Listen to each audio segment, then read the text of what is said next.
everyone, it's Dorothy with crazyforcrust.com and welcome back to my kitchen.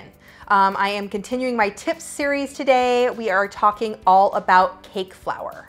Now, cake flour is one of those ingredients personally I don't typically have. I have some because I use it in my job, but I always forget to buy it. I'll go a year without even using it. And so it's one of those things where all of a sudden I look at it, it's expired, and I'm like, darn it, now I have to go buy more. And it's not super cheap. So today we're gonna talk about how to make your own cake flour in a pinch if you don't have it and you are all of a sudden are making a recipe and need it. Now for making cake flour, it's super simple. All you need is all-purpose flour and some cornstarch. Now, Soft as Silk is the most traditional cake flour that is sold on the market. And I do highly recommend, like, if you're making a cake or something and it calls for cake flour, you should use cake flour because we should always use what is called for in a recipe for best success. But if it's in a pinch, you run out, or you just really are like jonesing for that cake and you want to make it and not go to the store, then it is a good thing to know how to make your own. So we're going to use all-purpose flour and cornstarch. So what we're going to do is we're going to measure our all-purpose flour, and I have a whole video about that I will link right here.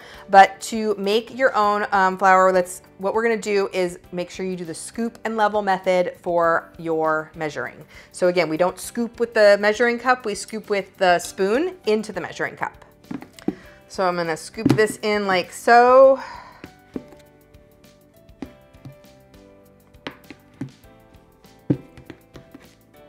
You could also do this by weight if you prefer. If you have a scale, a cup of flour is 124 grams, all-purpose flour. All right, so I'm gonna level this off using my flat edge. So that's how we measure the flour. So now we're gonna make our cake flour. So now we're gonna make our cake flour. So what I'm gonna do is I have my cup of all-purpose flour, and I'm gonna take a tablespoon, and I'm gonna take out about 2 tablespoons of the flour.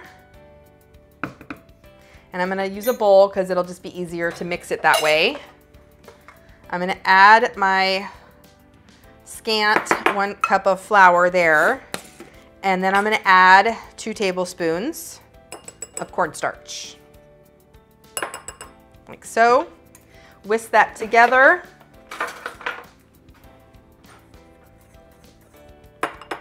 And you now have 1 cup of cake flour.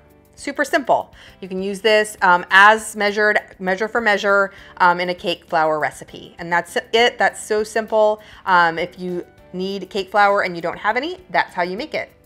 Hope this helps. Keep watching for even more tip recipes.